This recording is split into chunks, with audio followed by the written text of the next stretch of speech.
well. Big Daddy's back. Talk is cheap. Hey, everybody. It's Mad Dog Scipio, and we are back. The maiden voyage of Talk is Cheap, and we got to go on. Oh, Absolutely. we got to go on. So, but before we get to our guest tonight, Amelia, Valerio Pitbull Chapman. How you doing, Amelia? I'm doing great. How are you doing tonight? I'm wonderful. Look at me. Absolutely. My buddy Marc Sotkin is here tonight. We're going to have some fun with Mark. Yes. Yeah. Oh, yeah. We're going to have some fun tonight. He is I called him the Hollywood Renaissance man on a previous episode. And he really is. He really, really is. Marc Sotkin is a producer, writer, director, sometimes actor. You can see him once in a while in front of the camera or on a community theater stage near you. But let me get to introducing this man. He is a veritable encyclopedia of show business. He's done it. He's been there and back again and lived to tell the tale. In fact, lived long enough to write 3 books about the tale. Marc Sotkin, welcome back to the show, my friend. Good to see you guys. What's going on? Well, I'll tell you what, man. You are a guy that's that always surprises me, even if we haven't spoken in a while. I found out a few things about my friend Marc Sotkin that I did not know on our previous episodes. Working Stiffs, 1979. Yeah. I did not know that you had involvement with Working Stiffs. Were you a producer on that show, Mark, or did you write for it? So I wrote and produced. So Paramount had a script that they weren't happy with. And that's actually when I left Laverne and Shirley left Laverne and Shirley to do the rewrite of that, produce it. And then was involved with casting Michael Keaton and Jim Belushi, who were the stars of it. Actually, Pee Wee Herman was in the series and was like one of the first shows that Pee Wee Herman got to do. I remember this show. Oh wow, yeah. I remember this show. Paul Rubin, yeah. Okay, yeah. And then, Paul was this is really one of the first TV things he did. So yeah, I did that until they fired me. Why'd they fire you? I got to hear this one. You're a nice guy. Why did they some creative differences? Is that's a big thing, Mark. That's a big thing. How Right? does one, especially if I guess I'm assuming, and I hate to assume, but I'm assuming maybe you're still a little green in the business at this point. It was a bunch of things. I was promised some things that didn't come to fruition. Yeah. It was also it happened to be a time that I had a few personal things going on in my life. Oh, gotcha. I might not have been doing my best work. Oh, okay. They may have been right to get rid of me. I don't know. Yeah, right. But anyway, yeah. So that was Working Stiffs. I tried to get these in as close to order as I could. Okay. Laverne and Shirley, you've been quite candid, in fact, about the the love-hate affair that Cindy Williams had with the writing staff. Interestingly, you might want to know this, and maybe you'll come back East Coast to see her perform. Cindy is actually doing it's called My Life. She's doing a one-woman show. She's traveling all over the country. Yeah, she's actually here at the Bucks County Playhouse. People go see her. She's funny. She's great. Can I tell her that I'm a friend of yours? Will she tell me that? Give me my money. That's a toss up. That is a toss up. Oh, okay. So, for the benefit of Amelia, because I'm going to throw it to Amelia right now. Okay. Kind of give her a bird's eye view, Mark, of life in Laverne and Shirley land. So, the reason I got to Laverne and Shirley was so Laverne and Shirley was a mid-season show. Penny and Cindy had guested as Laverne and Shirley on Happy Days, and the network loved the characters. Went on the air. They did a half season, and it was an immediate hit. So on a week-to-week basis, either Laverne and Shirley was the number one show in the country, or Happy Days was the number one show in the country. Right. And towards the end of their first full season, because obviously it was picked up, Yeah. Cindy was not happy with the writing and how the writing was going for her character, and they fired almost the entire writing staff. They kept Paul Roth, who was a great writer, and was kind of the historian, and also had grown up with Penny Marshall and Garry Marshall, and knew the Marshalls well. And I had just finished. I had just been discovered, and had done my first series called Sorota's Court. That was kind of like Night Court. It was almost exactly like Night Court on NBC, but we didn't make it. We were canceled. And right after we were canceled, shortly before Cindy got rid of the writers, and the guy who discovered me, a guy named Harvey Miller, who created Sorota's Court, had worked a lot with Garry Marshall. Harvey had been one of the producers on The Odd Couple. And so Harvey told Garry Marshall, and I was discovered by Harvey in an improv show, doing improv, a show called Off the Wall. Sure. And Harvey took me and Chris Thompson, who went on to have a big career creating shows like Bosom Buddies. And Judy Askins, who was Judy Irvin back then, who went on to direct Perfect Strangers and The Hogan Family. We all had really good careers. Yes. Anyway, he picked the three of us to do Sorota's Court. And when we got canceled, he told Garry Marshall, "You got to hire these three people." So we went to Laverne and Shirley. And at that time, Laverne and Shirley was one of the first shows that the Inquirer covered, because it was pretty well known that Penny and Cindy weren't getting along that well necessarily. Like a lot of great comedy duos. Abbott and Costello weren't great friends. No, Martin and Lewis. It happens a lot. But that was the situation. So anyway, we were brought in, and the reason I got to eventually produce the show was, and what I've come to realize was, what's really a shame is that all of us, the cast and the writers and everybody who was working on the show, that we just didn't realize that our method of working was just, it was rough. Okay. And that we couldn't enjoy the fact that we had a hit show. So we would write stuff and we would send it to the stage, and then they'd say, no, we don't want to do this, or we want to change this. And instead of saying, and they were funny people, so it's not like you want to ignore what they were doing. But at some point, whoever was the showrunner at that time during the show, they would go, damn it, they're going to do what we want to do this week. We're not doing what they want to do. And then they get fired, because when you have the number one show, you don't get rid of the actresses, you get rid of the writers. So when Mark, I have a question right there, Mark. I have a question that segues right in there. One of my favorite movies is called My Favorite Year. Yes. Okay, you know the film. It's about, for the benefit of written by Dennis Colombo. Yeah, a great film and very well written. Yes. And for the benefit of people watching who don't know the film, it's about an aspiring rookie television writer, working for a major network in New York back in the 1950s, based loosely on the Sid Caesar show. Yes. Okay.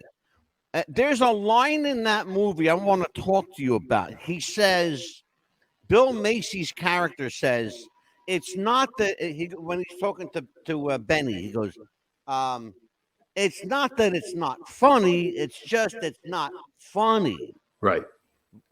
Talk to me about funny versus funny. Okay. So, you can write a joke about anything. Okay. Here's the thing. You write a joke about it. Yeah. I'm going to talk about Golden Girls because it's a better example. Yeah. Okay. And I was the showrunner on Golden Girls. I was the head writer, executive producer of Golden Girls. And whatever the line is, I don't care if the line is, hey, come on in. How do we say that funny? Yeah. How can we say that funny? And so also with television writers a lot, we grew up watching television. And depending on what show you watched might affect how funny you are. Like when I would interview writers, if they say, "Oh, my favorite show was The Brady Bunch," and The Brady Bunch was a hit show, and I'm sure it was great, but it wasn't the funniest show on television. No, it was a horrible show. Right. I was a kid and hated it. Yeah. So if somebody says, "Oh, my favorite show is the Brady Bunch," it's, yeah, great, good to meet you. Yeah. No, thank you. So yeah, Right. there's funny, and there's funny, and then there's also funny what you write and who's delivering the funny. There you go. There you go. Okay. Yeah. Many times on the Golden Girls, I'd say to the ladies, you know what? Don't even learn this joke. We're going to write another joke. And they would say to me, no, give us another day with it. Yeah. Yeah. And they'd save our ass. They make us look great. Yeah. Well, you have people though like Betty White and B. Arthur and Estelle Getty, who was just fucking hilarious. Funny. All home run, and Penny Marshall, and Cindy Williams, and Michael McKean and David Lander. They were all incredibly funny. Our work method was just so contentious that no one was having a good time. The one thing about all of them though is that, and I think you'll appreciate it, everybody you just mentioned had an incredibly vast improv background. Improv was a huge part of all of their careers. I don't know that it was with the Golden Girls. They were actors. They were actresses. Well, true. And they had. I mean, the thing about so it was produced with Thomas Harris Productions, and just as a company philosophy, I've never worked any place that so respected the written word. Yeah. So, and I may have told this story before on the show, Angela. I don't know. So the difference is, when I was working on Laverne and Shirley, I'd get a call from the stage, and they would say, "The ladies want to see you on stage." Yeah. The first thing I would do is I'd call my wife and say, "I'm not coming home tonight. I won't be home tonight." You thought it was gonna be that long of a No, so we'd go down and we'd see something that had absolutely nothing to do with the script necessarily that we wrote, okay, or that they were rehearsing. But they had a new idea of something that they wanted to do, and they're funny. So, and they're the stars of the show. So what we have to do now is go back and spend overnight possibly doing a rewrite to make that, whatever we just saw, work in the show that we're doing. Yeah. Now it's a number of years later, and I'm on the Golden Girls, and I've just become the showrunner of the Golden Girls, and I'm in there for a couple of weeks, and I get a call and it says the ladies would like to see you on stage, and I'm like Pavlov's dog. It's like, oh shit, Right? Yeah. I thought I was done with this, and I went down to the stage, and Betty White literally wanted to change the word "this" to "that." She didn't want to say this one; she wanted to say that one. I said, "Just this once, Betty, but don't let this happen again." And I bet it was a weekly thing, wasn't it? And she laughed, and and we were fine. But they just respected the word on the page so much. So that was the difference. But again, it was just the methodology. The show was different. Yeah. Mark, who was the most legitimately, I guess to say that word, the most legitimately funny woman in that on the show, on the Golden Girls? They were all hilarious. They were all home run hitters. It's hard to say. Yeah, it's hard to say because stylistically they were all different. So you've got I mean B. Arthur was brilliant. I mean, there's no question about Betty. That they all had such great chops. B. Arthur was she was an amazing actress. Yeah. She could do comedy, but she was really an amazing actress. But she could deliver deadpan, like nobody's business. And also, one of the keys to the Golden Girls when you watch it, especially in the first few years, which established the look of the show. Terry Hughes, who was the director, he would make a 30-second joke into a 45-second joke just by going around the kitchen table and solving a thing with cheesecake. There you go, the cheesecake. Yeah, exactly, those scenes. So reaction. Yes. And the audience, because the audience, since it was a tape show, they could see monitors, so they were seeing the reactions and would keep laughs going. So they were all four of them just brilliant. Amelia, questions for Mark. Yeah, and I think the funniest thing was like when you were saying back then with the one little word could make the funniest joke with like whenever you gave the author like the word ma, the way you would say a certain way every time, the way she just said ma, the crowd, the reaction, just the way she said it every single time. Right. The way she would just say it every time was funny. Just the look on her face. And Laverne and Shirley and Golden Girls are the hits. I worked on a lot of crap too, and you could write the same ma for somebody who isn't not the same. The Arthur. It wasn't the same. That's a good point, Amelia. That's a really good point. How one word can literally make the difference between a laugh or not. Exactly. That's also in terms of writing. That's also in terms of writing. Your choice of words. And so, Mark, what happens then if you have the funny on paper, right, but you're not getting the funny out of the mouth? Right. Like, how do you address that with an actress that's clearly accomplished, that's got, credibility? Do you walk eggshells? No eggshells. Well, early on there might be eggshells. So, and I've explained this. Like, do you fear getting fired? Or so film is a director's medium, and the director is the boss. Sitcom is a writer-producer's medium. So, and I'm the showrunner. I get to be the showrunner. So now, first thing Monday morning, they're going to read the script the first time. They haven't seen it. And we sort of figure out what's working and what's not working, and we tell them what they can start rehearsing and what they shouldn't even bother with. We're going to go do rewrites. Yeah. But by Tuesday afternoon is the first time we see it on its feet. Now the actors are still on script, but we get to see it in the sets. So we start to see again what's working and what's not working, and we'll do a rewrite Tuesday night. On Wednesday, and whatever we rewrote on Tuesday night, we do another table reading Wednesday. But Wednesday afternoon, there's another run through where they perform it now. And now they're getting off script. Right. Now I can start giving acting notes. I might say, hey, this might be funnier if you say it while you're walking across the room, or funnier if you don't say it while you're walking across the room. And another time that I'm definitely giving notes is, so on Golden Girls, we shoot a show at 4:00 in the afternoon. That's a dress rehearsal. And we may or may not use a lot of that. Right.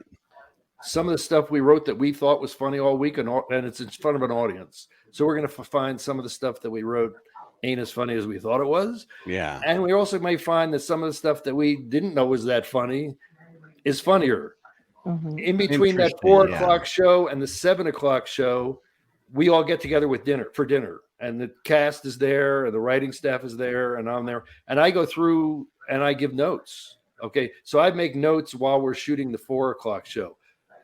So a note might be, B, you're being a little, you don't have to be, the word was always strident. Yeah. B, you're being a little strident on this one. So that's, you have, and the very first time, so Golden Girls was on, for 8 years. It was 7 years and then a year of Golden Palace. We have Mark. I want to bring this to your attention. Yes. There's a very prominent individual in the wrestling community named Scott Larson. Yes. Scott's kind of a big deal. Okay. In the wrestling world. Okay. He said you worked on some great wholesome shows, sir. Thank you for a big part of my childhood. Thank you, Scott. Appreciate it. And as for wholesome, here's the deal. The Golden Girls was really 4 old ladies doing dick jokes, and my job was to make it. Okay, and my job was to make it so you could say those dick jokes on NBC. Okay, so Scott, if you're still out there, you have a question for Mark, fire away, my friend. I think Scott's a kind of a big deal in the wrestling world. Cool. And he's the voice of the NWO. Oh, for people who don't know that. Okay. Scott Larson is the voice of the NWO. Go ahead. You know what? I want to let you take this, Amelia, because you know about this show and I didn't. Golden Palace. The Golden Palace. Yeah, I think it was a great show too. It's I think after, of course, Dorothy left, of course, to marry Blanche's uncle, how the spinoff was, and they decided to buy the hotel to kind of still stay together and then teach Martin. I love how you brought him along and made him the cook. Right. And and he's like, I don't know if I'm gonna be able to cook for all these people. And they just try to make him like he was the big wig and the nice guy. Oh, you can do this, And it was Don Cheadle, who Yeah. has Oh gone my on to God, be a big love star. Don. Yeah. Another great actor. Right. God, Yes. And that was one of Don's first big Yes. breaks. So I just finished. So I'm getting ready to the end of April. There's a Golden Girls convention in Chicago. Okay, they already have over 2,000 people coming. Oh wow! And I'm going, and they're going to want to talk about Golden Palace. So I just watched all 24 of them. Okay, because I had it's a long time ago. I hadn't seen them. Yeah. It's just not as good as Golden Girls. The chemistry was different. Yes.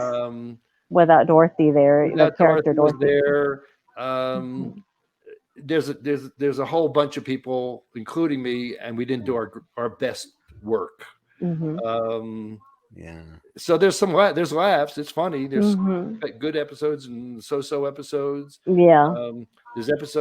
There's one episode I wrote that I'm really proud of that actually kind of blew up on social media last year. It was the episode where Blanche hung the Confederate flag. The Confederate flag. Yes, I saw that episode. Right, with Don Yeah. Cheadle. So having a black character opened up things for us to do stories that we wouldn't normally do.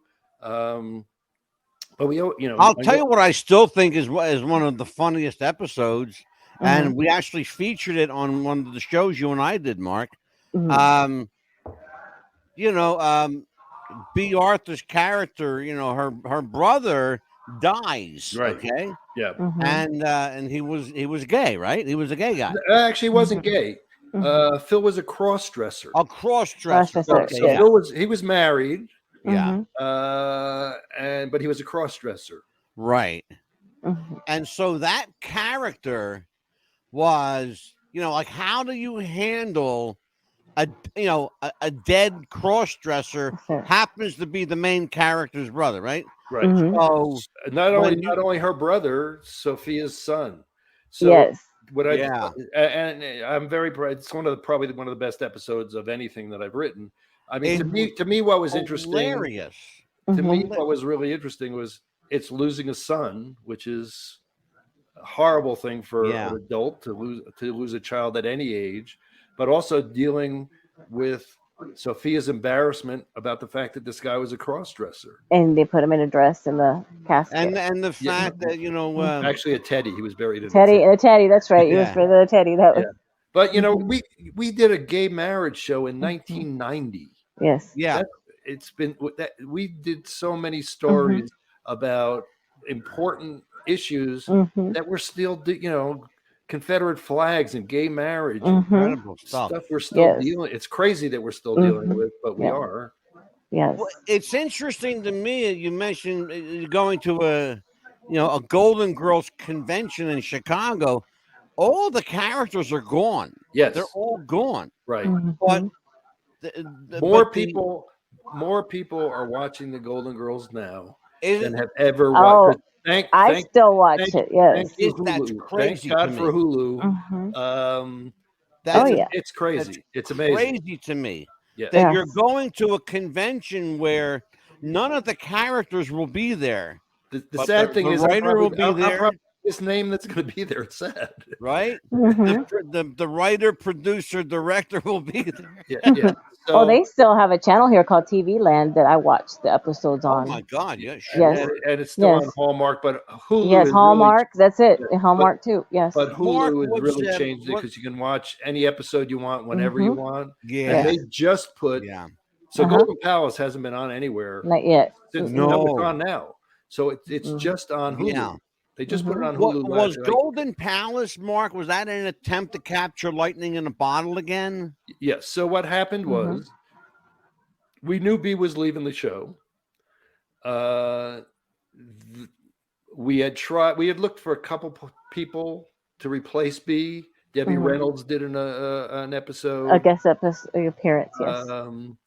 And we tried a few other people. The chemistry wasn't the same. So NBC wasn't sure exactly what Susan Harris, who created Golden Girls, was going to be coming up with. And so they said, well, we'll give you an order for 13 episodes. And a normal show gets 22 episodes. Yeah. On Golden Girls, we were doing 25 because they knew how much each episode was worth. Oh, yeah. So that was a money train, brother. Yeah. So Paul Witt and Tony Thomas, who were the executive producers, went to NBC and said, we can't tell the ladies, this is a big hit show, that you're only giving them an order for 13. We can't do that. And NBC didn't want to budge, so they went to CBS, and CBS gave the order for the whole season of Golden Palace. So, and this all happened very fast. Susan wrote this pilot, and I don't know. I don't know. I know it wasn't Susan's greatest work. Golden Girls was her greatest work. Soap was her greatest work. Benson was her greatest. I mean, she wrote enough hit shows. So to me, and this is all in 30-year retrospect. Yeah, sure. I wish we had gone into more detail. How did the ladies get this hotel? Now, let me ask you, both of you: Have you ever cleaned Have you ever cleaned a bathroom? All right. Have you ever cleaned 30 bathrooms in a day? Have you ever cleaned 30 bathrooms in a day dressed the way the Golden Girls are dressed? So, so there could have been ways for them to still have the hotel. Did they win it in a poker game? How did that happen? How did these three ladies buy a beachfront hotel in Miami? So there were things that weren't answered. Yeah. In terms of the writing and our problems in the pilot, and it goes by so fast, I swear I was unaware of this till I just watched the series. Don Cheadle's character, and if you remember in the early episodes, there was a kid who was at the hotel. Oliver. Yes. Okay. And he just goes by really fast and says, oh, I'm fostering Oliver. And it goes by, nobody just says anything. Well, in terms of a Golden Girl writing, here's a young black man fostering a young white man. How did that happen? What is that about? Was Don Cheadle familiar with the foster care system? I mean, that's an issue that people are just starting to deal with now. Sure. We could have made it so much deeper and much more meaningful than having to worry that Rose has to take towels up to room 203. Nobody ever believed it. I don't think anybody believed it. Yeah. Let's talk about Sinbad. I didn't know you worked with Sinbad. I find it Please, interesting. can I get a check here? I don't want to.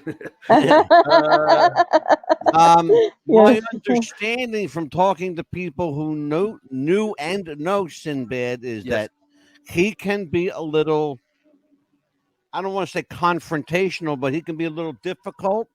Let's say confrontational. You can say confrontational. You can say pain in the ass. You can say whatever you want. So here's the thing. I heard he can be a bit confrontational. So here's the deal with the Sinbad show. Okay. Again, a lot of this is I've had to think it over. So number one, the showrunner is I'm kind of like the head football coach. Okay. Yeah.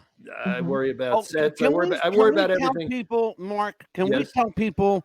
Because you and I both know what a showrunner is. Right. Tell everybody who doesn't know what a showrunner is. Okay, so a showrunner, which I became on Laverne and Shirley and Golden Girls, I didn't create those shows. So when a Susan Harris is ready to go create another show and make another gazillion dollars, they give the key to this very expensive car to a guy like me, and they say, "Don't fuck it up." Okay. Oh wow. Yeah. So I'm kind of like a head football coach. So I don't design the sets, but the set designer shows me what they want to do. I don't design the costume. Same with that. I don't edit the shows physically, but I see cuts of all the shows, and they're not done till I say, "Cool, that's great." Right. I go to casting. I go to it's all of it. But my main job and the reason they hire me is I'm the head writer. I decide what stories we're going to tell, who's going to write those stories. I get to decide if my joke is funnier than your joke, and I'm smart enough to know when your joke is funnier than my joke. That's what a showrunner does. Yeah. Okay. On Sinbad, I was the fourth showrunner of that first season. Yeah. That's a red flag. Big time. Yeah. Okay. I mean, shows change showrunners. Usually, if you're a hit show, I was the second showrunner on Golden Girls. The first people had the first 4 years, and then I was brought in. Laverne and Shirley, there were a lot of showrunners because I was saying before, Yeah. the showrunner would get to say, this week they're going to do what we want them to do. They're not doing what they want to do, and they get fired. Okay. Mark, is it hard to write for a guy that's accustomed to writing his own stuff? It makes it harder, and they usually want to have somebody who has written with them in the room, even though they've never written a sitcom or they've done a sitcom. So here was the problem. Let me get to what. Yeah. It was not all Sinbad's fault, because here was the deal. Sinbad had one vision for the show. The studio Disney had another vision for the show, and the studio and the network Fox had a third vision for the show. So Disney wanted to feature the kids because he was raising 2 kids. Mm-hmm. The network Fox wanted it to be about a young single guy who was out and about, and Sinbad kind of wanted to be Mr. Cosby. Okay. Oh, yes. So on any given week, 2 of those 3 entities were not happy. Yeah. Okay. Well, unless everybody's in sync, you got problems. Yeah. And so by the time, Sinbad and I were screaming at each other face to face, the ship had sailed. Okay.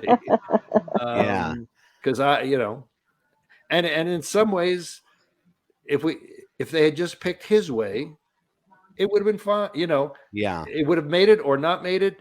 That I can't tell you. Mm-hmm. Yeah. But he would have been happier. And everything would have been happier. Yeah.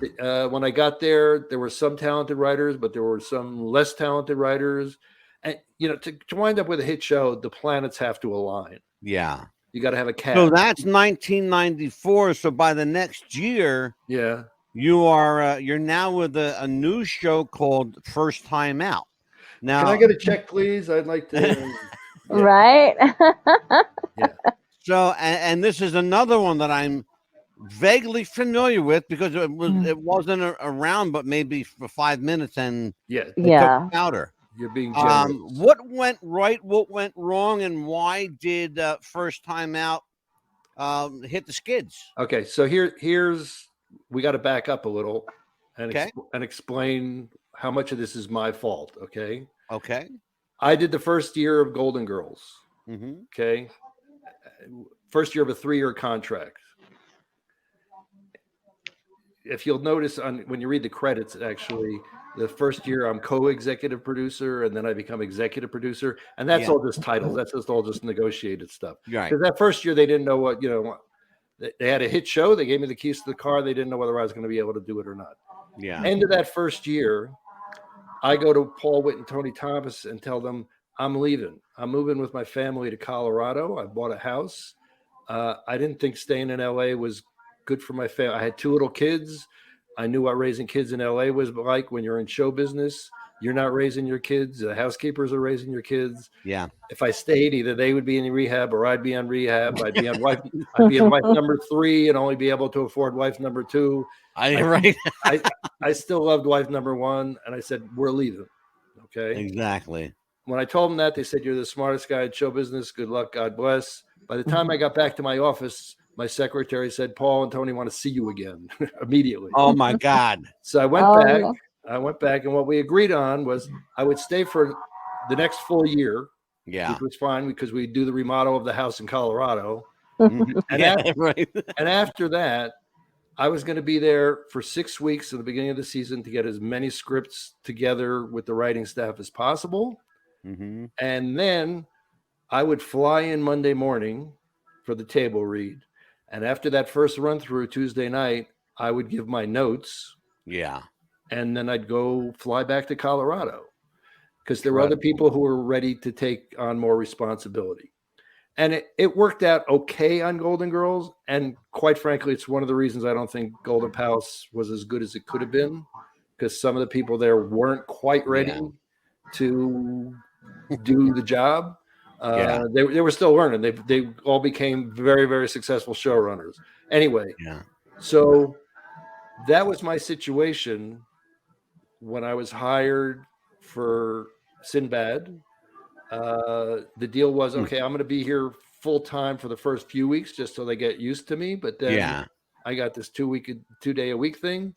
And by the time I got the first time out, that was the same thing. I'm going to be here for a little while, and then I'm going to go to 2 days a week. Well, you're not going to get the best shows if you're a showrunner that's only going to be there 2 days a week. Right. There's no reason a good show needs to do that. Okay. Yeah. First time out, it was a nightmare. It sounds like it. It was a nightmare, and they, the guy was the head of the WB at that point. He didn't want it to be Friends. He said, I kept saying, I don't want this to be Friends. Why? Because Friends is too big a hit. I mean, whatever. Why wouldn't you want? And Jackie Guerra, the woman who was the star of the show, didn't have very much experience. Right. And she wasn't a great actress, but she was new and would have helped her if other people could have had more, a bigger part. And I made the mistake of calling her something horribly, that was horrible on a telephone call that I thought was off the record. And it was not off the record, as it turns out. And it got back to the studio and Jackie what I had said. I was fired from that job. Okay. Wow. So what happened with You Wish? 1997, You Wish. What is this? Here it is, the new album, Mark's Greatest Flops. No, you Wish, I was actually just a consultant on. Okay, so that show was created by Michael Jacobs, the same guy who had created Charles in Charge and Boy Meets World. And I had worked with Michael on Charles in Charge. And again, it was a 2 day a week thing. And so this was a show about a woman, single mom, raising 3 kids who somehow had a genie. Okay. Yeah. But she didn't want to use the genie because she didn't want the kids getting used to using a genie. Now, I don't know about you, but if I had a genie, I'd be rubbing that lamp. I wouldn't be jerking off. I'd be rubbing that lamp. I'd be like, help me with this, and I need help with this. Absolutely. Kids go to therapy when they grow up. I'm telling you what. And the guy who played the genie, and he was a young actor, every time he'd talk, you'd go, man, if they could have gotten Robin Williams to do this, boy, it'd be different, So I think it would have been a hit show. Actually, no, because every time the mother, she was not a great comedic actress. She was a good actress, and I think she may have been for Broadway, but she was not a comedic actress. And her whole thing was going, no, I don't want the genies doing this, and I don't want the. Oh no. Hello.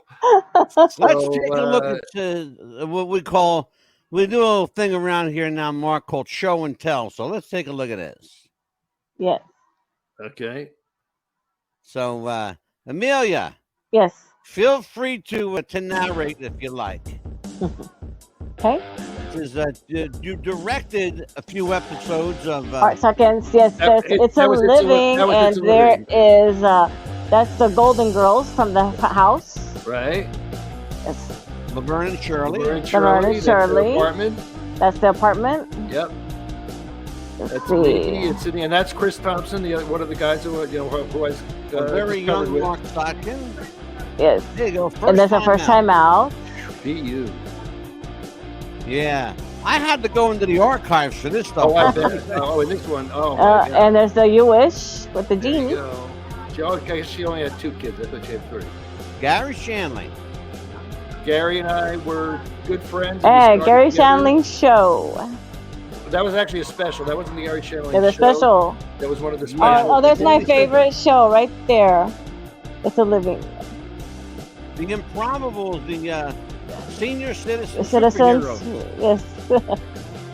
Platypus Man, the late Richard Jeni. Richard Jeni. Incredibly talented, troubled guy though. Yep. Another talented troubled guy, Robin Williams. Oh, Yep. yes. Our friend And that's the Sinbad. Sinbad. Our buddy Sinbad. And here's the girls, the Golden La Girls. boom. There they are. That's money, And the baby. Golden That's Girls. money in the bank. Those 4 women. And here The you go. Golden And Palace. it's funny because I had a hell of a time finding, Really? a cover. Yeah, I did. Yeah, Because they the hadn't late put out Bob the show. Saget. The show wasn't on DVD or And there's anything. Bob Saget, the late Bob The Saget. late Bob Yeah. Saget. Good guy. Yeah, Yes. I want to talk to you about that one when we come out of this. Okay.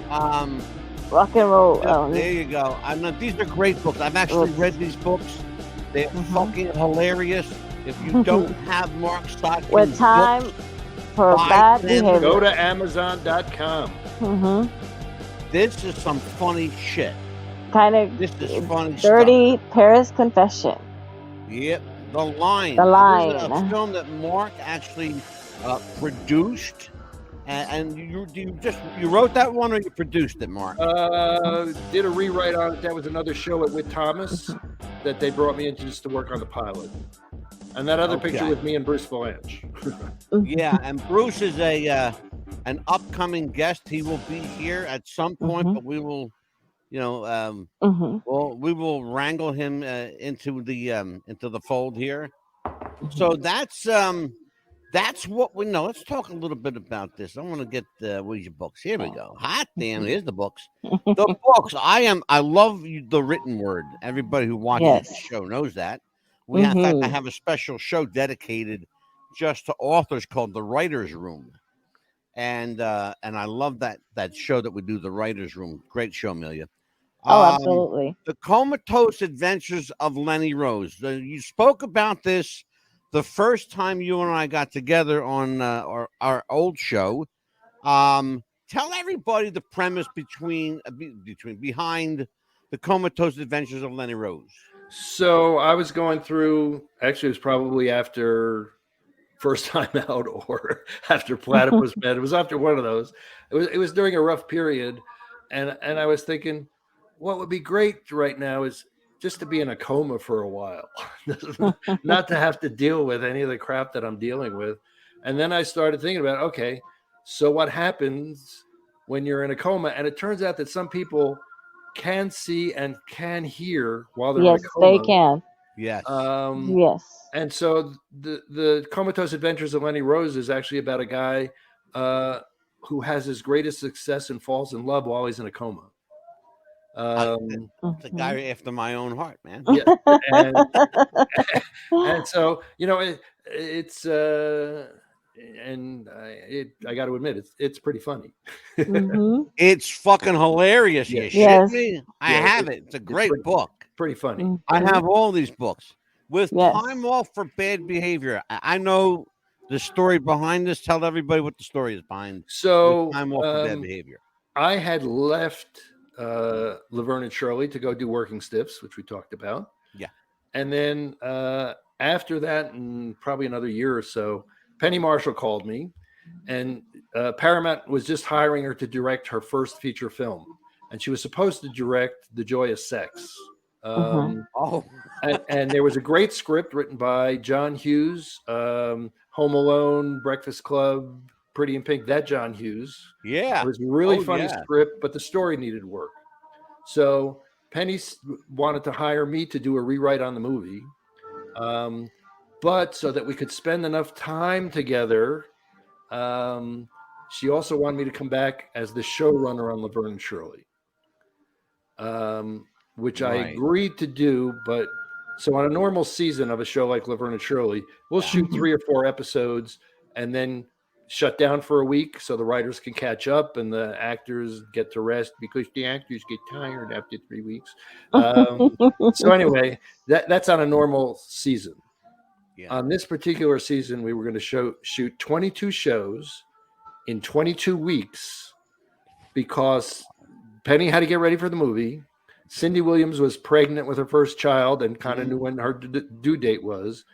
They had to be in all 22 episodes, but I only had them for 18 weeks. Oh, Okay. Oh my goodness. So at the end, when I had them, I had to shoot some scenes after the audience left, which was Lenny and Squiggy were going to Chicago, and Lenny and Squiggy were back from Chicago, or yeah, some excuse. yeah, sure. We Mhm. start doing this, Incredible. and we start doing the season, and a few weeks in, Cindy's contract was she had to be out by 11 o'clock at night. Okay, we even Yeah. had a hospital bed on the set so she could rest because she was pregnant. Couldn't do as much physical comedy as what Laverne and Shirley was known for. Yeah, We're sure. shooting the show a few weeks in, and we're doing pickups, so that means the audience is gone. A Yeah. light goes out. I talked to the lighting guy, and he says it's 15 minutes. I said, Cindy, it's going to be 15 minutes. Go lay down. We're going to get done. Don't worry about it. We finished like at 11:05. Wow. I go in the next day. So Laverne and Shirley, the week was we'd start on Wednesday, do the big rewrite Friday night, Yeah. and then shoot on Tuesday. Okay. So we shot on a Tuesday night. I go back to work Monday or Wednesday morning, and my secretary says, Garry Nardino, who's the president of Paramount TV, wants to see you in his office right now. And he doesn't Wow. usually want to. I'd never been called to his office before. I go to his office. He's there. Tony Thermopoulos, the president of ABC, is there. Gary Yeah. Marshall is there. Peter Roth, who was the ABC rep on our show, who later became president of Warner Brothers, is there. Oh, And they say, what the fuck did you do? Cindy Williams quit the show last night. Oh my goodness. what? Well, because of her contract, I kept her after 11 o'clock. At the time, she was married to Bill Hudson of the Hudson Brothers. Oh God, yeah. Mhm. And he Oh. wanted her out, and she had quit. Now, the deal is we can't shut down. I got to do 22 shows in 22 weeks. Yeah. So we go back, and three of us, two other writers and myself, we write an episode overnight. And if you have ever seen Laverne and Shirley, the fashion show, it's like Laverne has a big hat that's a gondola and a big hat that's it's a terrible, terrible episode. But we got it written overnight, and we went back, and we shot a show that week. Yeah. Okay, a few weeks later, Michael McKeon, who plays Lenny of Lenny and Squiggy, quits the show, says, I'm going to go do this movie called Spinal Tap. The studio goes, we'll sue you, we'll kill you, Yeah. you can't do it. He says, I'm going to go do Spinal Tap. Oh my God. So now I don't have Shirley of Laverne and Shirley, and I don't have Lenny of Lenny and Squiggy, but we don't close Incredible. down. Okay. Mhm. One of those rough, following weeks, so we start making stories of Laverne is dating somebody, or Laverne is with another guy, Yeah. and an actor, Larry Breeding, who Penny is seeing in real life. Okay, they have a relationship. He's playing the boyfriend that week. Yeah. It's Friday night, which is our rewrite night. He has a horrible car accident, and Oh my gosh. he's dead. Okay. Oh dear. Oh geez. no. Now it's Monday, and nobody, including Larry Breeding's agent, knows where Larry is. Oh my Lord. We finally find Larry, what's happened. Okay. And remember, Penny has been having a relationship with this guy. Yeah. So we can't shoot the show. Okay. We have to close down for that. We can't shoot that Tuesday night. We bring in Jim Belushi, who I knew from Working Stiffs, and Penny knew. Yeah. And put him in the same role. He's going to say the same words as the same boyfriend to Penny, who has just lost this man who she had a relationship with. Talk about the show must go on, and what a trooper she was. Yeah. And we do the same show. So we wound up doing 22 shows in 23 weeks. Wow. That is the season that is loosely based. The with time off for bad behavior. We say and in the book, the showrunner is going through a separation with his wife, and so there's a love story going on, and a man trying to find his footing during this insane season. Then, of course, can we say clusterfuck? Holy shit! Oh wow! Like Laverne and Shirley, particularly Cindy Williams, was like in diva mode almost all the time. But brilliant. Diva times 10. No. Just a couple instances. Just when she had the staff fired and when she quit. Other than that, Other than that, she was a great lady. You know what? Well. Separate. It was weird because separately they were. I like them both. Together, it just became this whole other thing.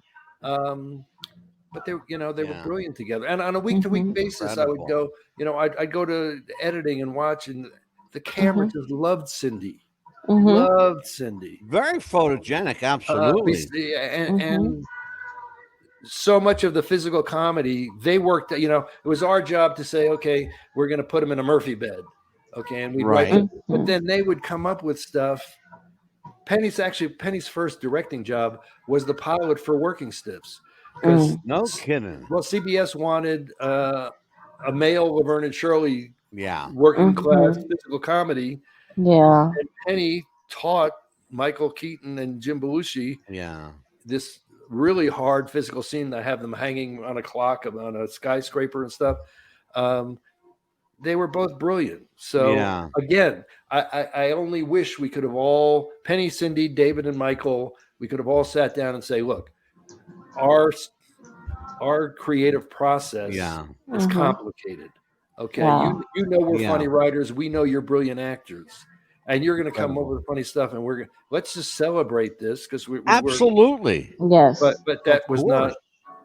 not the Yeah. case.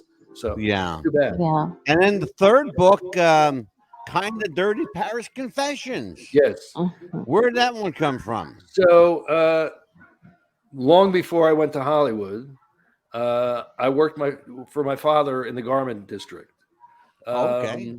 And my father used to, at one point, he had a mill that my grandfather started, and then that went broke, and so he was called what was called a converter. So we design fabrics, have them woven in another mill, and then go try to sell them to people who were going to use those fabrics. And we only dealt with men's neckwear, ties. Yeah. Okay. And this was when people stopped wearing ties. Nehru jackets were happening. Anyway, it was a funny arena to me. I'd always have to go down and be nickel and diming people on the Lower East Side about a nickel, about how much a yard was.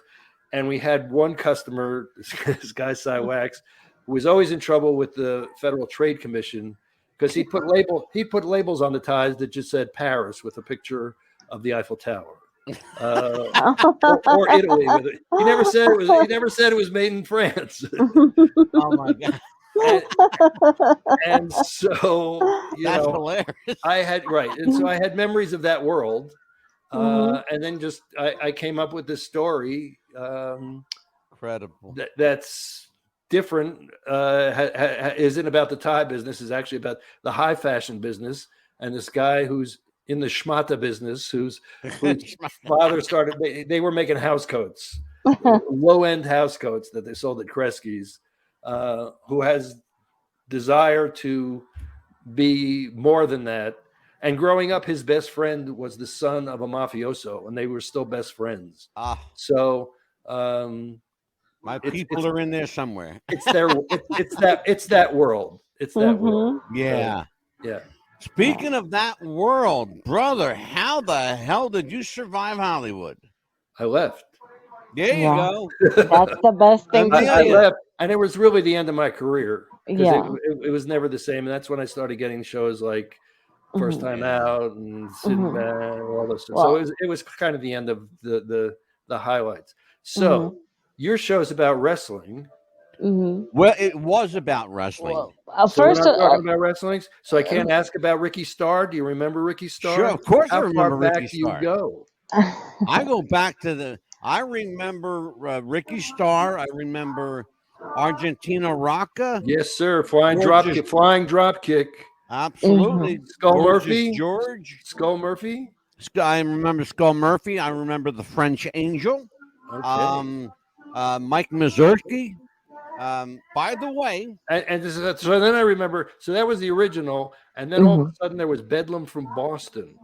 Yes. And Killer Kowalski and those people came in. I have it here. Amelia, remember? Was it 2 weeks ago? I showed my pictures. Yes, you did. Killer Kowalski, Lou Thez, Carl Lauer, the original Masked Marvel. I had Mm-hmm. pictures with all of them. I showed them a couple of weeks ago on the Yes. air. Yes. Uh-huh. My God! In fact, it was Killer Kowalski. Interestingly enough, Yes. Mark, did you bring up his name? Killer Mm-hmm. Kowalski is the guy who signed me up for my lifetime Mm-hmm. membership into the Cauliflower Mm-hmm. Alley Club. Mm. Yes. That's the Mm-hmm. ear. Here's a Mm-hmm. little movie trivia for you. Yeah, because of the Ties ear, you into get wrestling. cauliflower ear. Mike Mazursky was in the film Guys and Dolls. He was also in the film Yes. with Glenn Ford and Betty Davis. Pocket Full of Miracles. Whenever they wanted a Yes. thug, he always played a Mm-hmm. thug. Yeah. And both He had he the and the French bad guy Angel were in roles. that film. Two Mm-hmm. wrestlers were in that film. And Mm-hmm. Mike Mazursky's ear is the logo for the Cauliflower Alley Club, just so Okay. people know that. Mm-hmm. Yeah.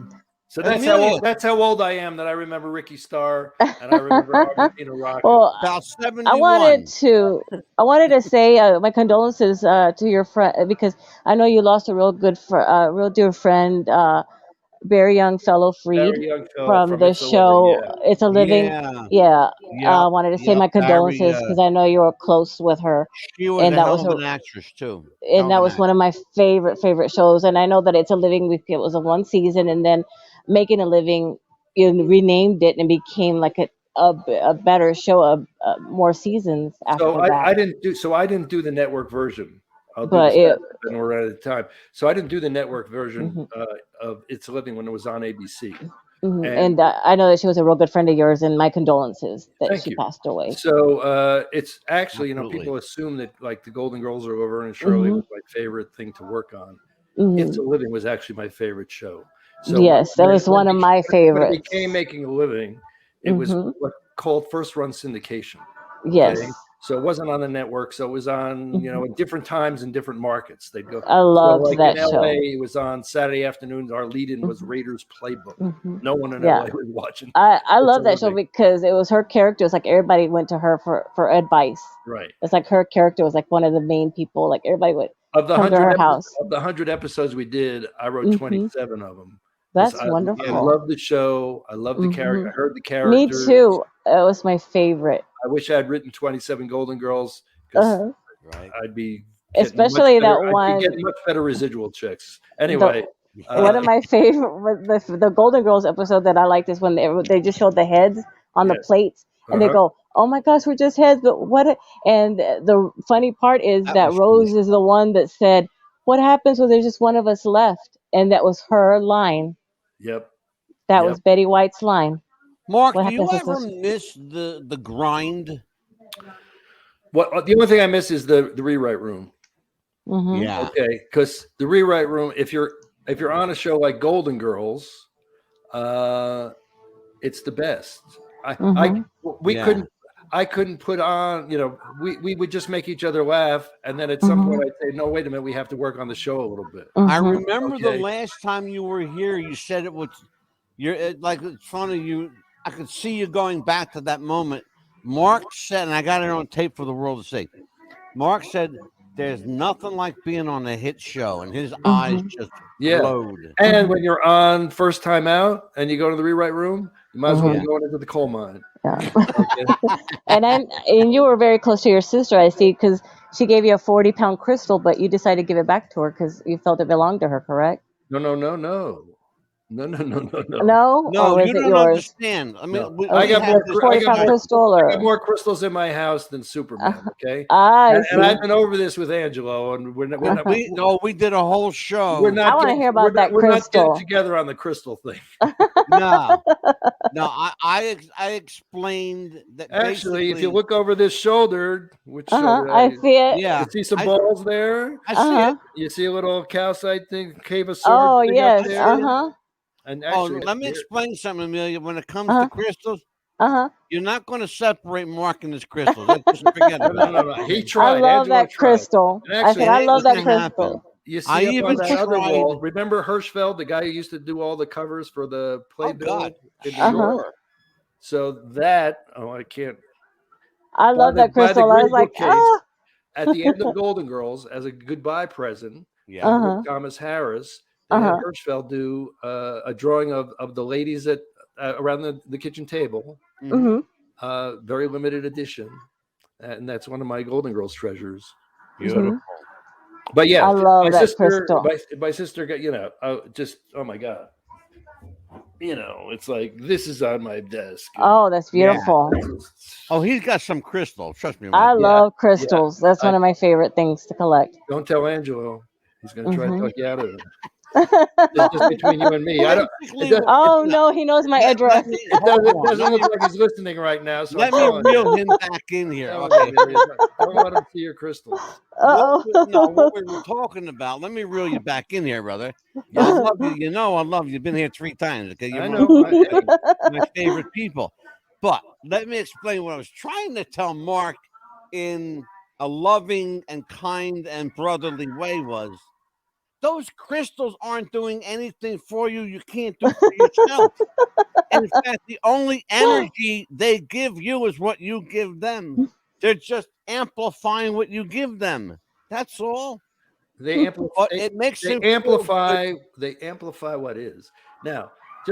Yes. Just like any other brother. Sometimes you listen. Sometimes you And don't sometimes, listen. and sometimes you fight with them Somebody as tells them to well. go fuck themselves. It's your brother. They make a pretty decoration. I And just he'll love be them. back for a 4th appearance and a 5th appearance. Absolutely. I'll make Absolutely. sure of it. I'll make sure of it.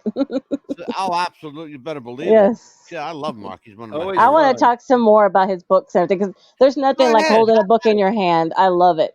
I don't like having the books on the Please. Kindle Well, here's or the thing, anything like that. Here's for anybody, because actually Mhm. it's only going to be for a couple more days. Okay. Mhm. So if Yeah. you go to marksotkin.com, Mhm. okay, and you go to Yes. books and novels, you can Mhm. download them for free. Mhm. But Yep. starting on Wednesday, because I'm getting ready to go to this conference thing, you're only Mhm. going to get the first 50 pages for free. So Mhm. I'll suck you in, and then you got to buy the book. Then you got to buy the book. I'd rather buy the book. I'd rather buy the book because I'd rather hold the book in my Trust me, hand. buy the book. It's worth it. Buy the Yes. book. Yeah. Anyway, Don't download. Buy the book, people. that's Buy the book. There's nothing No. like No. holding a book in your hand. cool. Exactly. Turning the pages is the best. Actually, with Kind of Dirty Paris Confessions, so all the books have you can get the book or you can get the Kindle version. Mhm. But on Kind of Dirty, I also did the audio book. So Okay. if you're There into you go. audiobooks, Mhm. it's there. Are you planning on writing any more books in the future? Right now, actually, I've just finished the first draft. I'm writing a one-man show, which scares the hell out of me because I've never performed a one-man show. And it's Wow. about fear of the aging process, which a lot of people were all going through. So that's what I'm working on now, and I don't know if I'm going to perform it or not going to perform it, or if it works, how long I'll perform it. So at the Right. moment, that's really got my focus, and I don't have any real book ideas right now.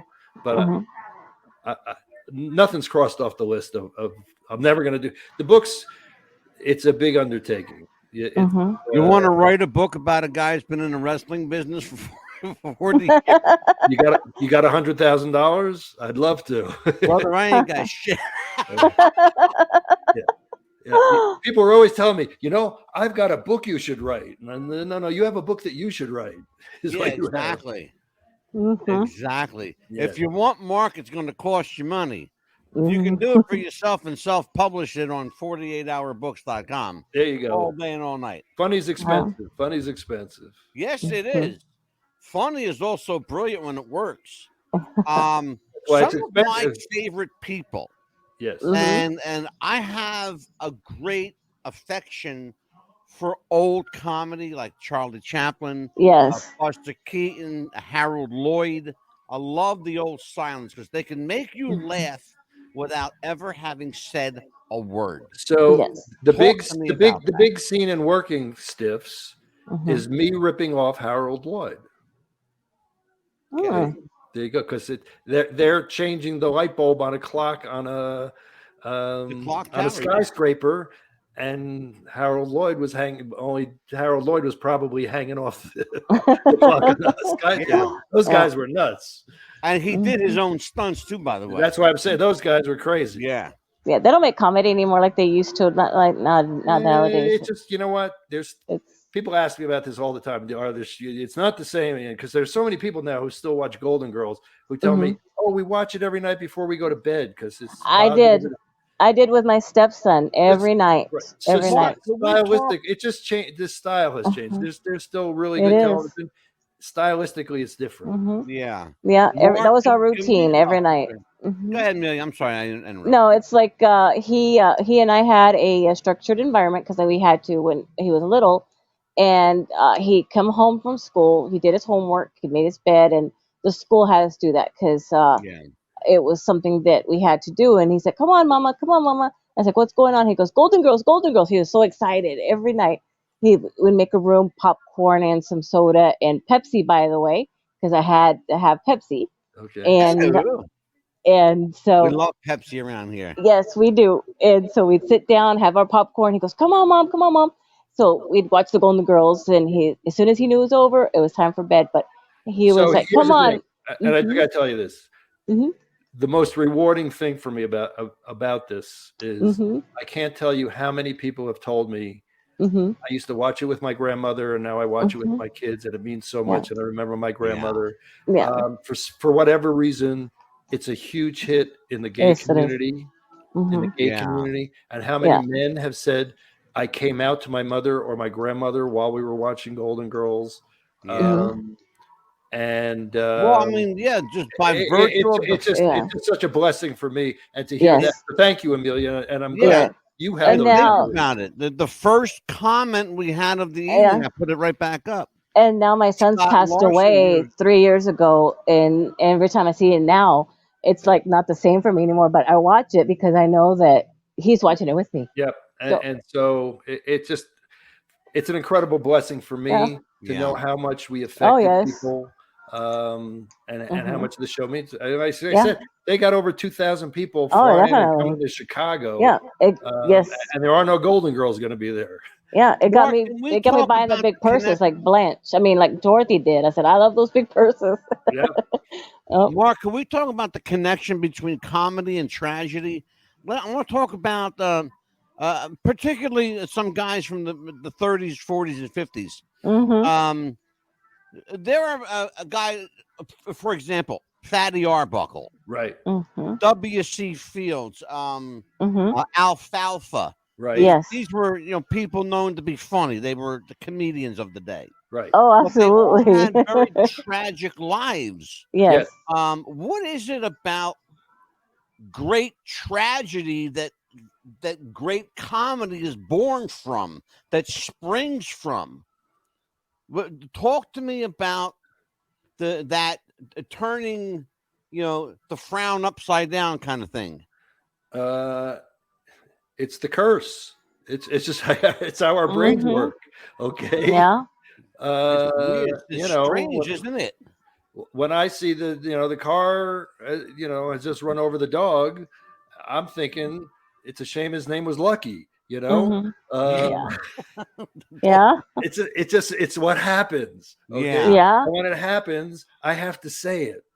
Okay, it has to You come told out. a story on the show once when your mom passed away and you were looking at the I guess the undertakers, and they were taking her out of the home, Yes. and you and your sister were cracking jokes at each other. What was So explain? it was mostly me cracking jokes and making her laugh so hard because the people who came in to take my mother's body away, they were from the Adams. It was Morticia and Gomez. I'm telling you, That was it's who they he, were. I'm telling you, it's who they were. Mhm. Okay, it just and he and, went and he when we did this went to look before. at and when we went to look at urns, and one of the choices you have is they look like books on a bookshelf, so you can put Yeah. mom on the bookshelf. I mean, Mhm. what am I supposed to do with that? Am I supposed to, my Yeah. mom was Yeah. 88. She had lived a great life. Yeah. I loved her. Do I miss her? I miss her. But she had so I celebrate her life. I don't mourn I her. will tell you, Mhm. that did not come to full fruition with me until January 21st of this year. I lost my father. And my father, you had to understand, this guy was a character when the last of the old time characters. Um, No, you're uh, still here. uh, Sorry, but you're still here. yeah, and my father's still here too. Yes, Because that kind of energy don't die. right. Yeah.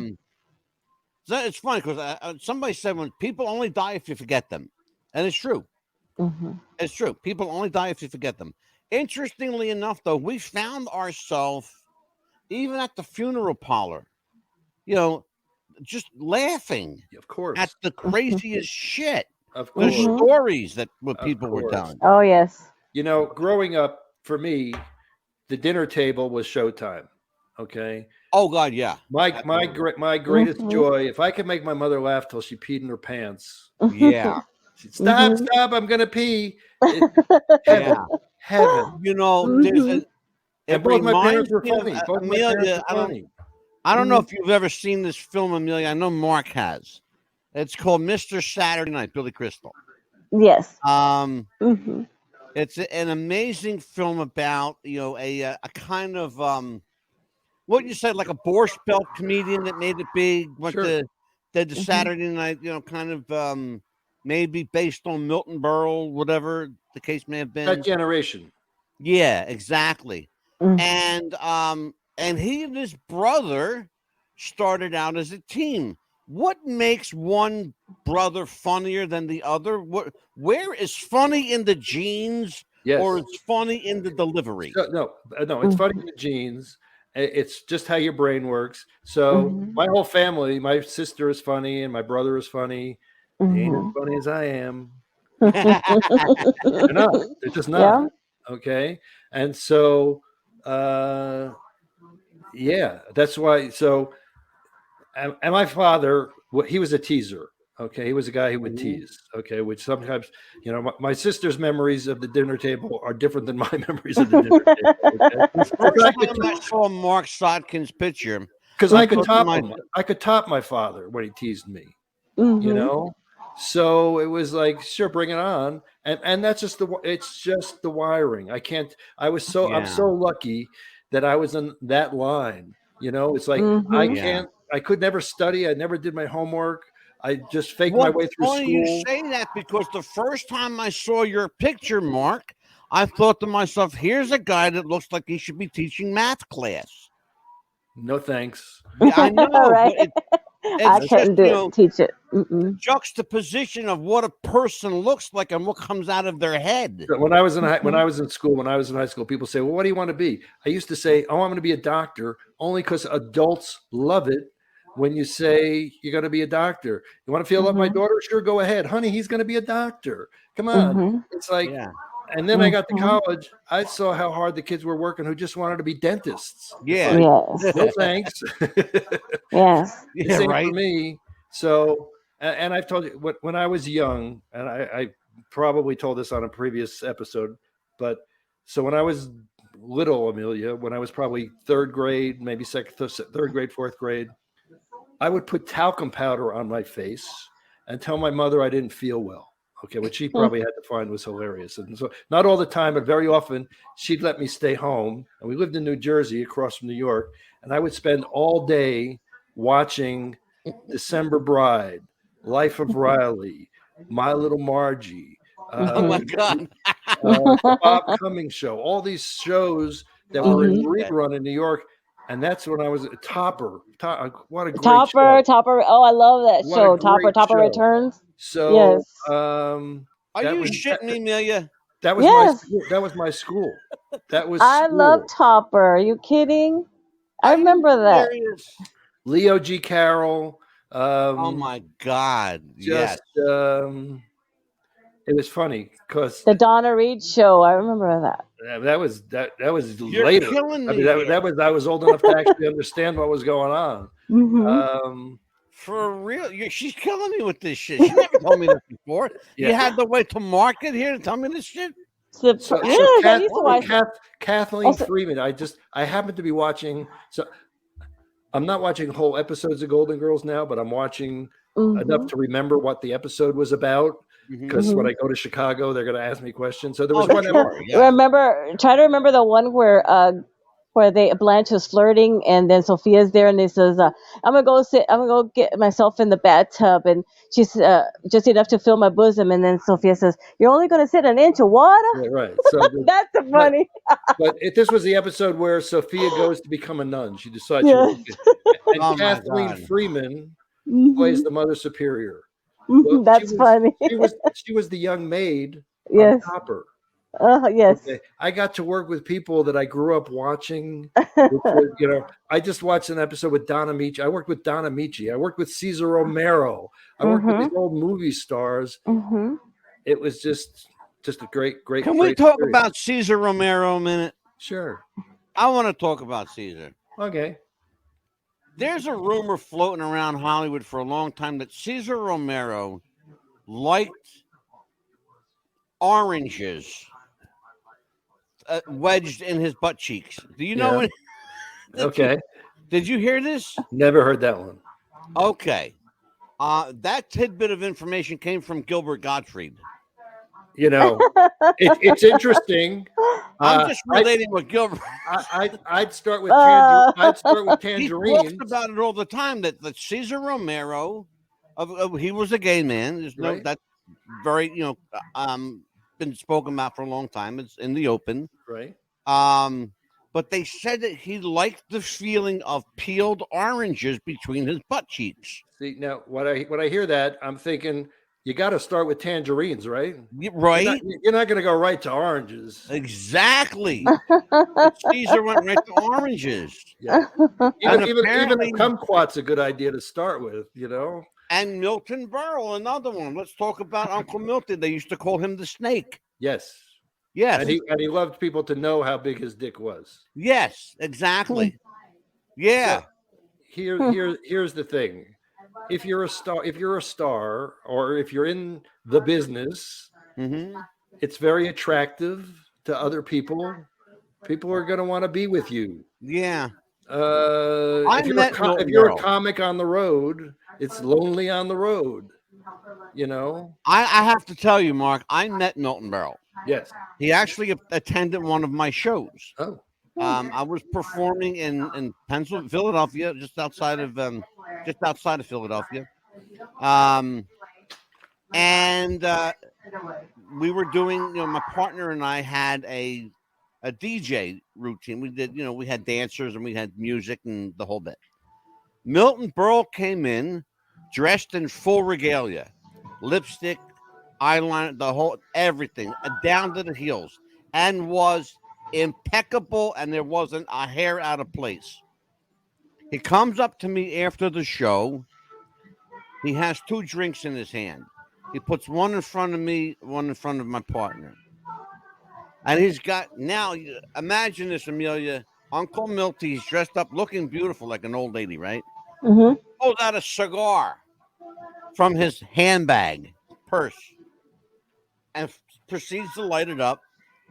And he had kind of a raspy voice.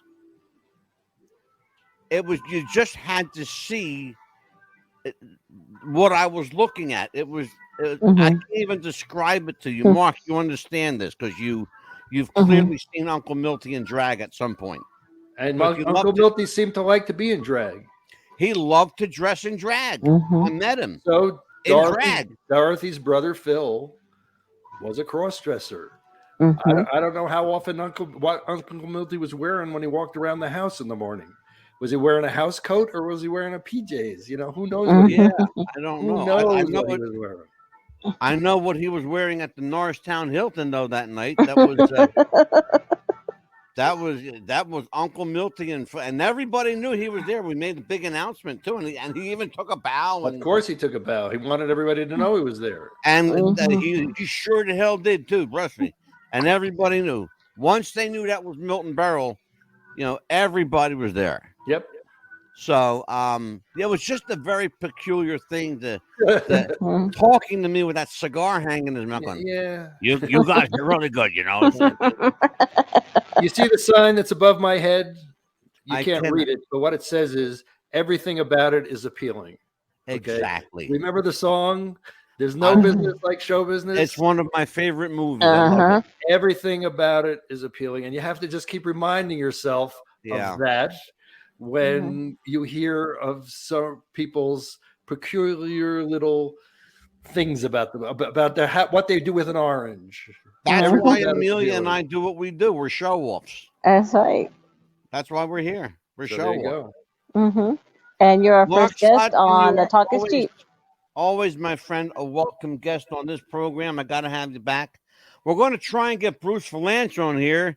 If he emails Bruce, if you're watching, Mark's going to show you this program. Yeah, we're really fun around here, and I'd like to have you on. What's next for Marc Sotkin?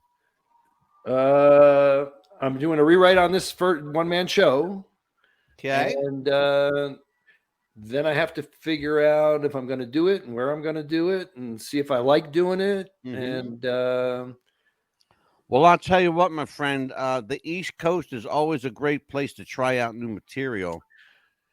So what I think I've got a couple of venues in places like Boulder, where I lived for a long time, that I know I could paper I wouldn't have to worry about selling tickets. I could paper a house and sure get to work. So I sort of have it in my mind what I would do and how I would do it. I'm actually working with Judy Askins, who I mentioned. She was the director, and so we're going to work on the performance end of it. I just read it for the first time for the first two people who heard it, Gail Parent and Jim Valley, who were Golden Girls writers and friends. So I'm just trying to get that to where I think it's good enough to get up in front of people.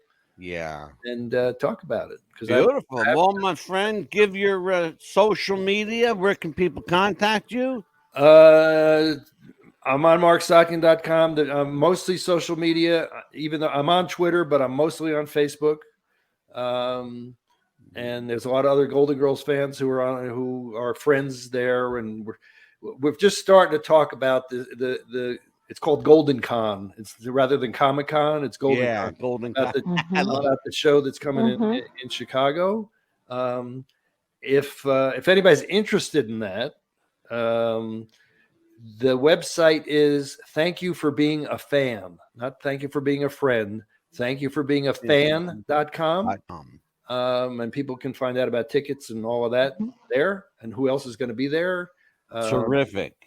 Going to be actors and Thank You for Being a Fan.com. That is the Golden Girls Convention being held in Chicago. You can find out information.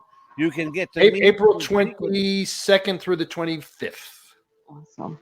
Terrific. And you can meet and greet with Marc Sotkin. And here's the thing, which they're just going to post on that site. If you want an autographed copy of one of my books and you happen to go to that thing in Chicago, order your book now from Amazon. Bring it with you because I'm not schlepping books. And, we have autographed books for you. We know that Mark is not a book schlepper. They asked me if I was bringing books, and I was like, nah, I'm not going to schlep books. Mark, I love you, brother. You are always a welcome addition to this family. Absolutely. I'm proud to, guys. Good luck with the show. Good luck with the show. Thank you, my friend. On that note, Amelia. Yes. Give everybody your social. Where can people get a hold of my friend Amelia? At Amelia Valerio Chapman on Facebook, or aachap70@gmail.com, or with you here on Tuesday and Thursday night. And you can reach me at Mad Dog DeCipio on Twitter and Facebook as well. Reach us if you need to at wrestlingwiththefuture@gmail.com. That is our hub. That is our everything goes through there for all of our shows. And well, we got a new one coming up. We're not even going to talk about it yet, but it's going to be a new one. On behalf of Marc Sotkin, on behalf of Amelia Chapman, the Pitbull, I am Mad Dog DeCipio. Take care, everybody. We'll see you next time. Bye-bye. Bye.